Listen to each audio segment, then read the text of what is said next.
something that y'all don't know. Breaking news, something that I've never told anybody.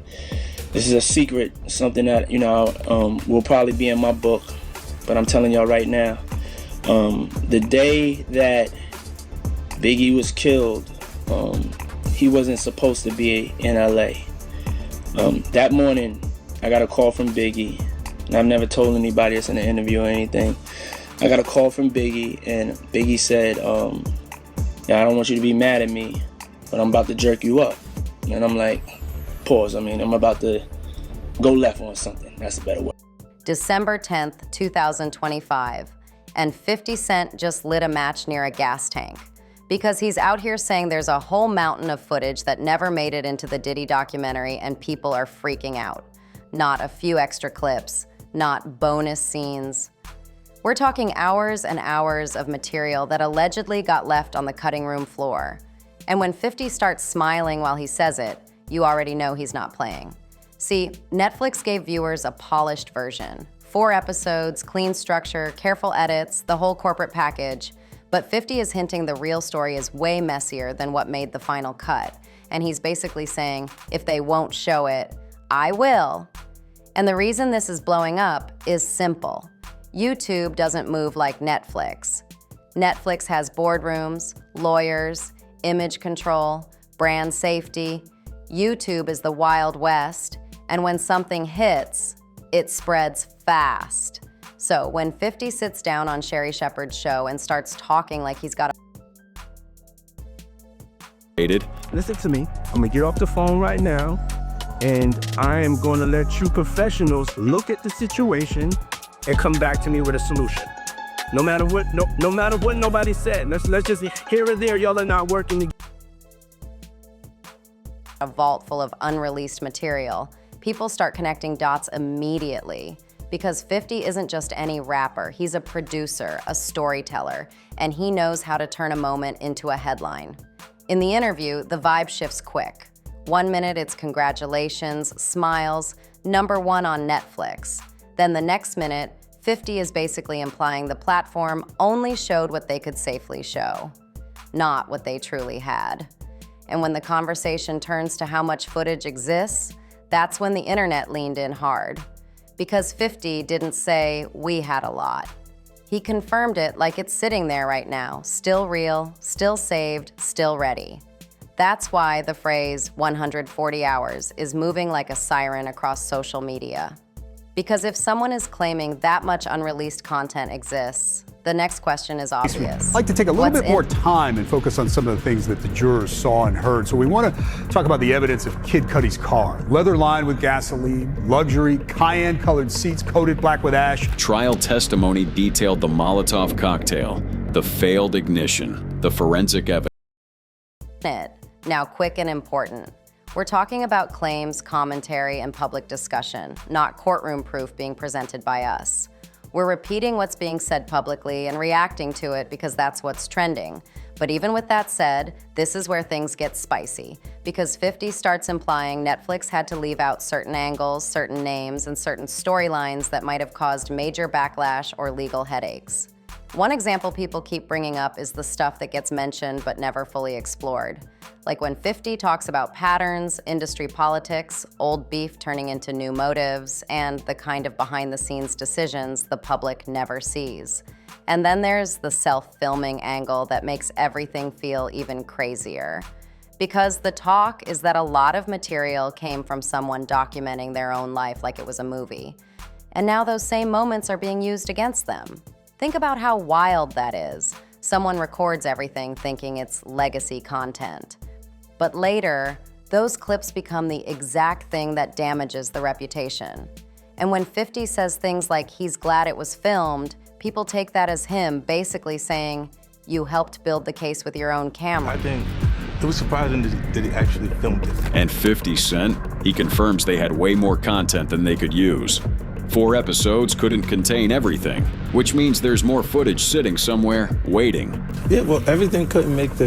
It was 4 episodes. Right. So it was a lot. You had to pick and choose things, like even in like an area where he chooses to date people who he... Allegedly. then the conversation turns into that quiet part nobody likes to say out loud. If there's footage the public hasn't seen, then the public only has a partial picture, right? And that's when people start talking about what Netflix avoided. Anything involving deeply personal claims, anything involving alleged coercion, anything that could be traumatic to survivors, or anything that crosses legal lines. Because let's keep it real. When big platforms touch serious allegations, they don't just think about views, they think about defamation risk, privacy risk, and whether they're amplifying claims that aren't proven. So the fact that 50 is teasing more instantly creates panic and curiosity at the same time. People are like, is he about to expose something new? Is he just marketing? Is this a rollout? Is this revenge? Is this justice? It's chaos. And that's why this doesn't feel like a normal documentary moment. It feels like a setup for a second wave, one that doesn't need Netflix's permission, because 50 keeps pushing the idea that the story doesn't end with 4 episodes. He's basically telling the audience, that was the appetizer, the rest is sitting in the kitchen. And the scarier part, if the unreleased content includes interviews, statements, behind-the-scenes conversations, or anything that adds context to ongoing public allegations, then dropping it could ignite a whole new storm. That's why everybody's watching 50's next move like it's a countdown clock. Because if he decides to upload even one banned clip, it could shift the whole conversation overnight. So now the question is not, is there more footage? The question becomes, who's nervous about what's in it? Now let's talk about why YouTube is the word that makes this situation feel extra dangerous. Because that's where the real wildfire starts. Netflix is controlled. Even when it's controversial, it's still curated, still edited, still packaged like a product. But YouTube is fast, messy, and shareable in a way streaming platforms can't compete with. If 50 drops something on Netflix, people watch it inside Netflix. If 50 drops something on YouTube, it gets clipped, reposted, stitched, debated, and turned into 10,000 reaction videos by the end of the day. That's why the moment 50 even hints at releasing content online, people start acting like the ground is shaking. Because in 2025, YouTube is not just a site, it's a courtroom of public opinion. And it doesn't matter if the clip is 10 seconds or 10 minutes. If it looks real and sounds real, it can dominate the internet instantly. Now, one of the biggest talking points is what allegedly got left out of the Netflix version and why. People are speculating it could be anything from legal strategy moments to private conversations to things Netflix didn't want to touch because the claims are too heavy and too sensitive. And when it comes to sensitive allegations, we need to be careful and fair. So we're not stating any unverified claims as fact here. We're talking about what's being said publicly and how it's being framed by commentary channels. Still, the public reaction makes sense because the documentary world is full of what they didn't show you moments. And when 50 brings up unused footage, he's basically inviting the audience to believe the biggest moments are still hidden. Then there's the whole topic of footage that's allegedly connected to legal disputes, cease and desist threats, arguments over ownership, and claims about whether something was authorized for release. And that part is a big deal because it turns the story into something bigger than gossip. It becomes about power, control, and who gets to tell the story. Because imagine filming your own life for years, thinking you're building your legend, and then one day you're sitting in a legal nightmare while the world watches your private moments. That's the part people can't stop talking about. The idea that someone's carefully crafted image gets cracked open not by enemies, but by their own recordings. And if 50 really has hours of extra footage, then the internet is going to assume the worst, even if the truth is more complicated. That's how social media works. People fill in blanks with the most extreme possibility. So if 50 is smart, and he is, he knows teasing the vault is enough to keep everyone glued. He doesn't even have to drop the full thing to win the moment. Just the hint of it creates pressure. And speaking of pressure, some of the loudest reactions are coming from how the documentary allegedly avoided certain topics that are emotionally heavy and involve serious claims of harm. That's not tea, that's not messy celebrity drama, That's the kind of stuff platforms handle with extreme caution because real people can be affected. So if more content ever drops, the responsible way to talk about it is to keep it grounded, alleged, reported, according to lawsuits, according to interviews, not confirmed by official records, and so on. And that's exactly how we're covering it here, because being dramatic doesn't mean being reckless. Now here's another angle that keeps showing up.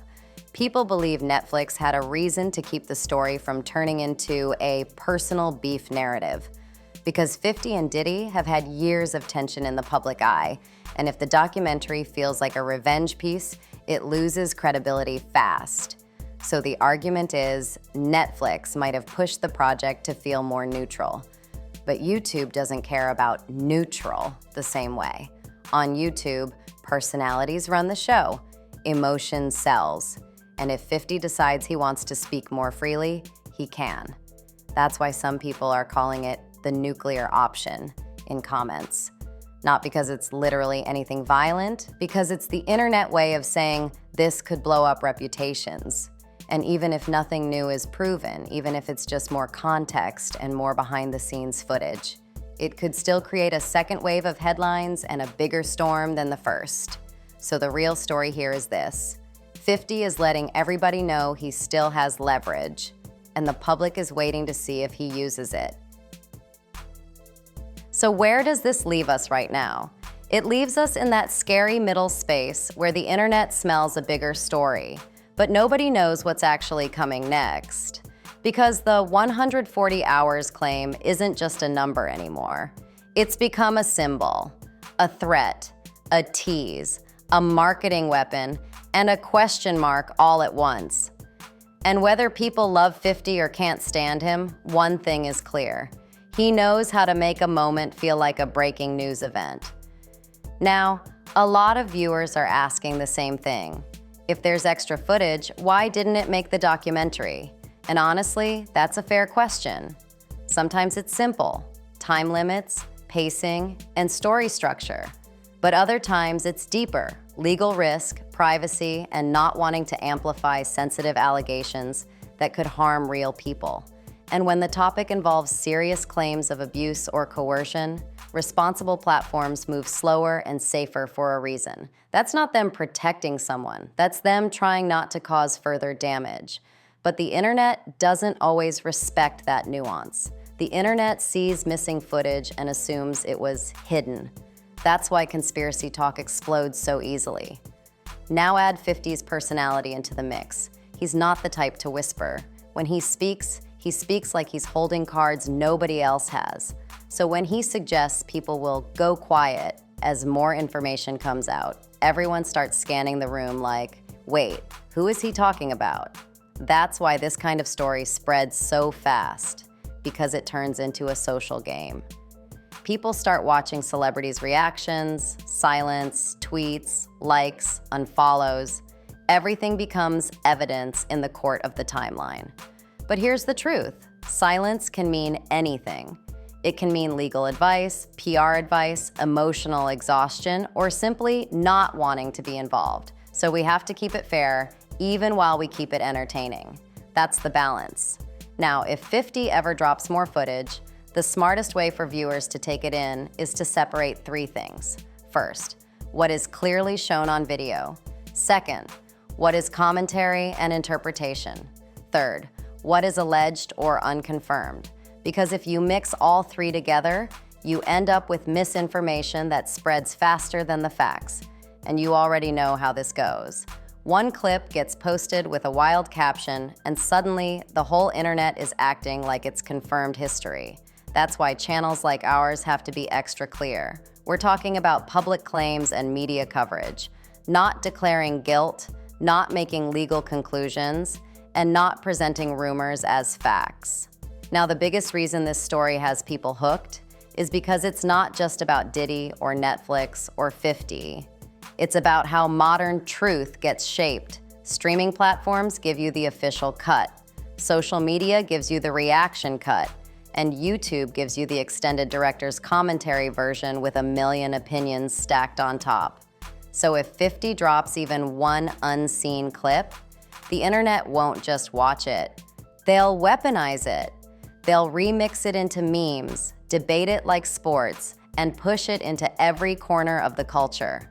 That's why the word banned is so powerful too, because banned footage sounds like forbidden truth, even when the real reason is just legal caution or content policy limits. And 50 knows that. He knows the phrase makes people click before they even think. So here's the real cliffhanger. Does 50 actually release anything major? Or is this the ultimate tease to keep the audience locked in? Because either way, he wins attention. If he drops footage, the internet explodes.